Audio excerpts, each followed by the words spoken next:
This is the lifestyle in Istanbul. All the fishermen wake up in the morning, like we do this morning. Istanbul, I think, inspires a lot of people, and definitely it's an inspiring city. It has a lot of different layers and dimensions. All the drummers in the world know about Istanbul cymbals, and they are coming here. They are sometimes even saving money to come here just to go and check the cymbals from the factory. Bu dünyaya yeniden gelsem tekrar bu mesleği yapmak isterdim. Çünkü çok severek, aşık olarak yaptığım bir iş. This craft is in our root of this geography of Turkey and the neighbors of Turkey. I like to use copper pan when I cook this kind of dishes. Copper pan is perfect results. I wanted to create something meaningful for Turkish cuisine, something new. It's out of this world.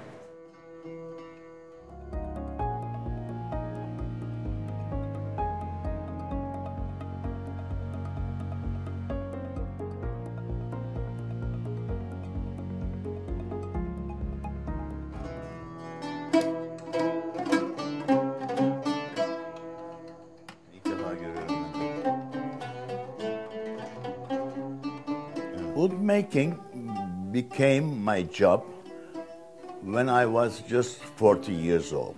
Now I am 79.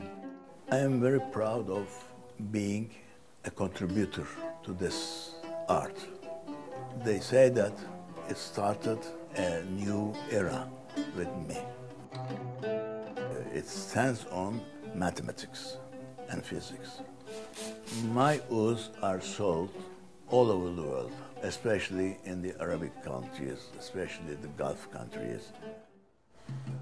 I always reach the sound I decide in mind. I used to have some 10 or 12 apprentices in my workshop, but recently I have 3. One of them is Osama Badawi from Syria. He's a 30 years old young man, and he is one of the best oud players of the day. I follow my heart, I follow the music. I'm following the music everywhere. It was one of my dreams to play Mr. Faruk ouds. It's not like old days. So we have to develop this instrument to have a new vision, to reach more young generations.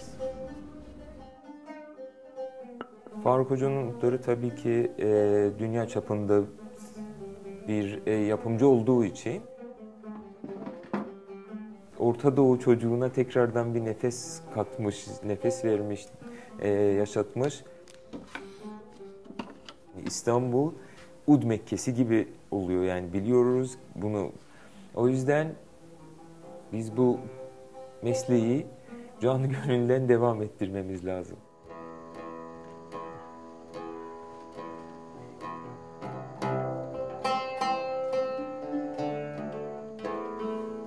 I have been trying to play the ouds for 70 years.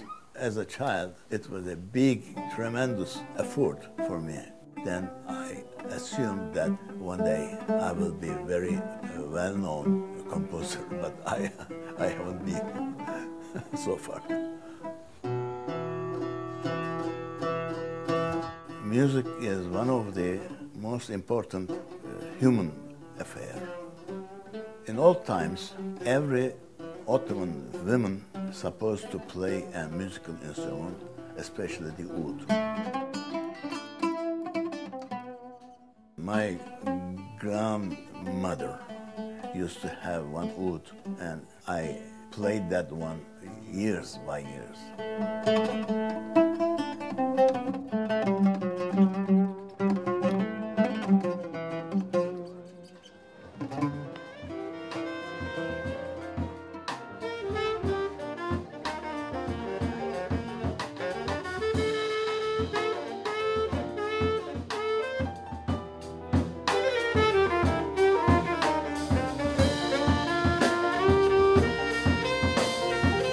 I'm Monica Bulanda. I'm a musician and artist. I've been playing drums since I'm 11 years old. All the drummers in the world know about Istanbul cymbals, and they are coming here. They are sometimes even saving money to come here just to go and check the cymbals from the factory. And that's the whole fascinating process of buying the cymbals. It's not only buying them, but also learning about how they are made, how they are produced, speaking to the people that make them, seeing all this process. I myself went to a factory, and definitely I was impressed because it's an art. We put the casts into this oven. We heat them up in approximately 800 degrees Celsius. Then we take them from rolling machine, put them again in an oven. So we do this process at least 7-8 times for every single cymbal. Then from there, we brought them to the hammering room. So let me show you the hammering room. It's a bit noisy, but it's our tradition. So it's a masterpiece, kind of, because in one 20-inch or 22-inch right cymbal, we have approximately 6,000 hammer beat, which makes every single cymbal unique. It takes approximately 3 days to finish the one cymbal. So it's a manpower and artisan touch that makes them unique. Yani 15 senedir, 16 senedir bu işi yapıyorum. Çocukluğumdan beri yaptığım bir iş. Askerliğe gittim. Askerliğin dönüşünde devam ettim. Yani uzun yıllardır bu işteyim. Uzun zamanda çekiş bölümünde devam ediyorum. Böyle yani. El yapımının zili ayrıdır. Anlayabiliyor musun? Yani baskı zilde ses o kadar bulamazsınız. Ama el yapımında bulursunuz. I'm the grandson of the Agop Tomurcuk, so I will be the third generation. We have really big legacy in our shoulders. It's our culture, it's our family business, so we have to keep going on this. We produce the cymbals from Turkey to all around the world. So many people know our company and the brands. It's make us really proud. We are working with really successful musicians from all over the world, and we take feedbacks from them. We create the cymbals from their feedbacks, and I think it's make them really special for us. Istanbul Agop cymbals, they are full of spirit, because I think that's the spirit of these people working hundreds of hours and making this beautiful instrument.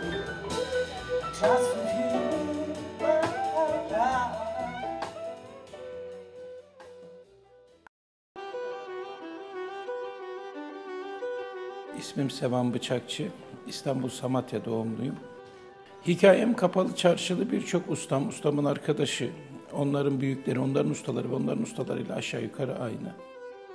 Bir yerde okumuştum, ustalık ve öğretmenlik arasındaki farkı.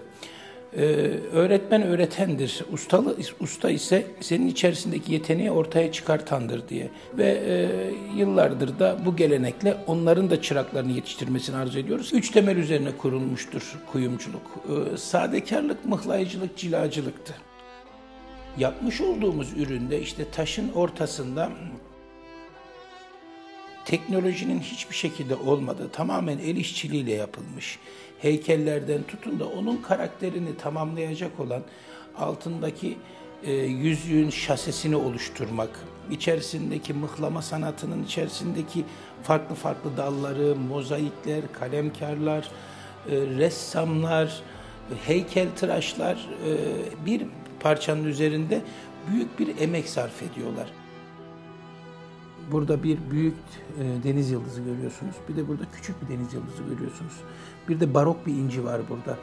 Bu kadar büyük barok inci nadir çıkan bir incidir. Çok nadir bulunan bir incidir.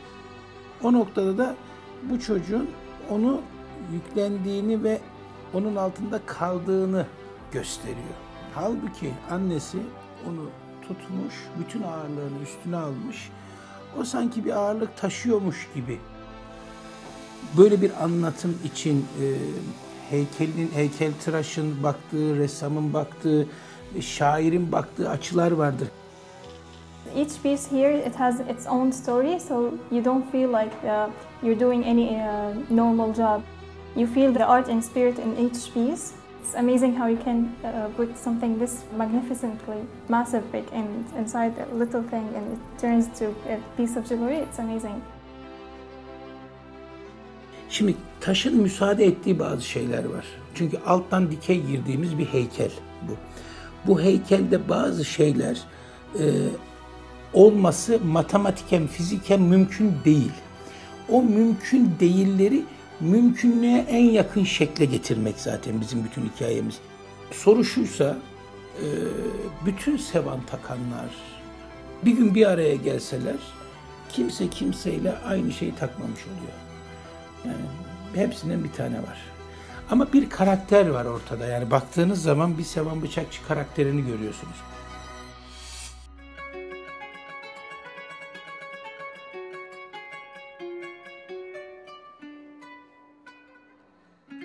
Each of our collections emerges as a result of months of work by history advisors, glass artisans, and designers.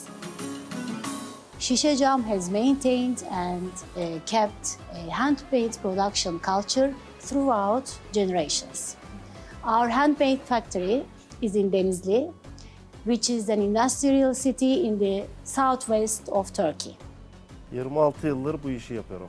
Cama şekil vermek istedim, şekil vermek.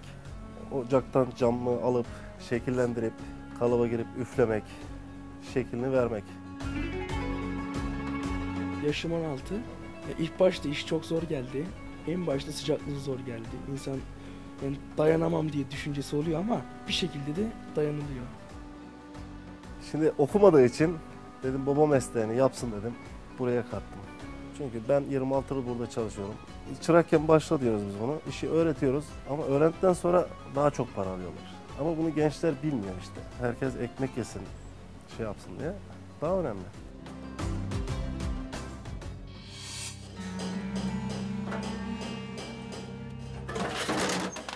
This place could have existed 4,000 years ago in exactly the same way because the tools we use, the processes that we utilize are not changed at all. For anyone who's not a Turkish speaker, soy means the origin, like the pedigree, the family. In Turkish, our last name is our soy name. This craft is in our roots of this geography of Turkey and the neighbors of Turkey. If ever you hit the wrong spot with the hammer, a little bit on the right, a little bit or on the left, the product's gonna bend and it's gonna be unusable and we'll have to recycle it. Copper and silver are very soft and malleable, and the only way to harden them is by hammering them. Machine hammering will not deliver you the same results because the product will be soft and unsuitable for professional use. Handles are very important for any cookware, not just copper cookware, because this is where you actually have physical contact with the cookware. We try to go to vocational schools, both for women and for men, and to tell them that we have something that we can produce that is the best in the world, and that we need young people to be more excited about what they do with their hands, and that we can produce everything in Turkey. You can see here, our craftsmen are polishing all the pots. Every soy product enters the polishing workshop at least 3 times during their production life. Vallahi gençler kolay paranın peşinde.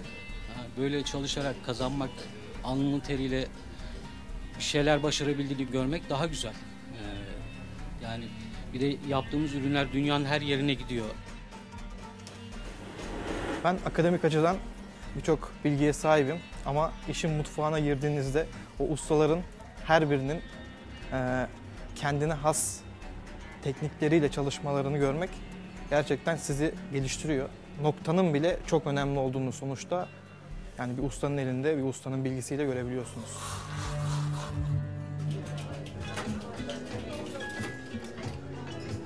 This shakers, I believe, is the most quality shakers when I haven't seen.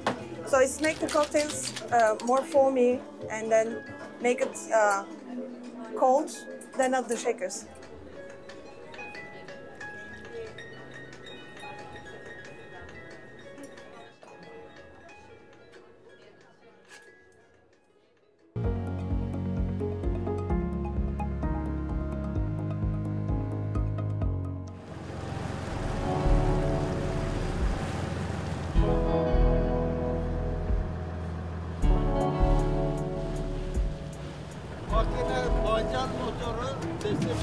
This is the lifestyle in Istanbul. All the fishermen wake up in the morning, like we do this morning, and sometimes we don't realize how lucky we are. I mean, the Marmara Sea at the Bosphorus, I mean, it's very magical. Bravo, adamsın. I mean, this is very common fish in the Bosphorus. It's beautiful. I'm very excited to go to kitchen and preparing this beautiful redfish today for you. It's a beautiful size of bluefish. We catch right now. So the bluefish is the favorite of all the chefs and the restaurants. It's very common and also it's very local. It's a dream for a chef. I think it's super fresh. If we would come by ourselves, I don't think we could catch. They know how to catch the fish because they're fishermen. And I know how to cook the fish. So they catch, I cook. Tiny shallots. Matsutake mushrooms from Adana. This is fantastic. Look at this color. Amazing. Last year we earned 2 Michelin stars. This year we remained the star. So it was quite difficult. When you have such a big prize, you have a lot of pressure. But I think we did well, and we're still holding. And that's the only one in Turkey, and it's very proud. Only one dietary to highlight. We have tables 7. We have a young team, almost 35 people. We serve 40 guests 5 days a week, only for dinner. Sometimes I cook for my pleasure, not for, for restaurant. But I mean, I would cook something similar for my daughter as well. So catching the fish and cooking, it's amazing feeling. So voila, you see how beautiful the fish prepare now. So you can make this dish at home. Actually, it's very easily.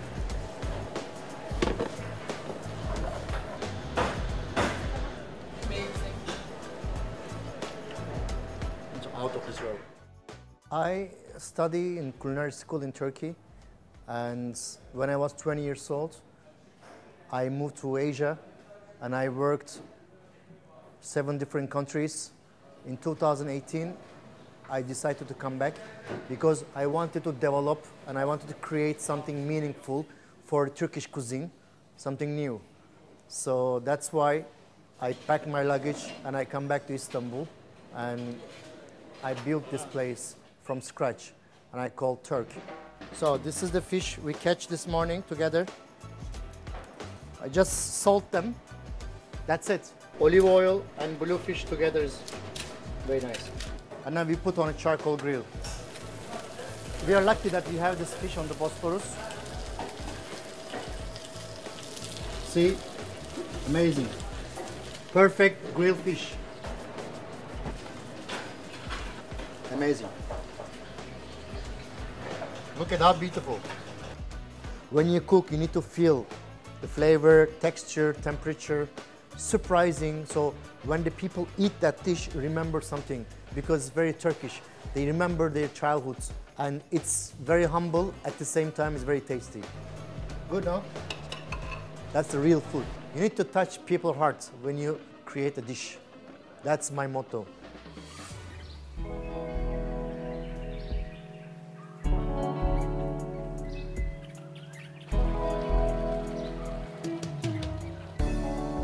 When my kids were 5, 6 years old, I started looking for another purpose, and that purpose led me to my family farm. My mother always tells me her stories about how her father used to make house wine and how her mother used to boil grape molasses, and how how comfortable and how at peace she felt at that time. So I guess she wanted us to, and our children, to live the same heritage. This is the home of wine making, the birthplace of wine, and this soil is very rich in minerals. But one taste stayed with me wherever I go, and that taste was grape molasses. Because it wasn't only a food, it was my whole childhood. The way I learned it from my aunt and the way they do it in my hometown, Develi, is that you squeeze and you smash the grape and take out the juice, which we call shura, and then we start boiling it on wood fire in these copper pans. We let it sit overnight and sink, and then we take the clear juice from the top and then start boiling in the next morning again.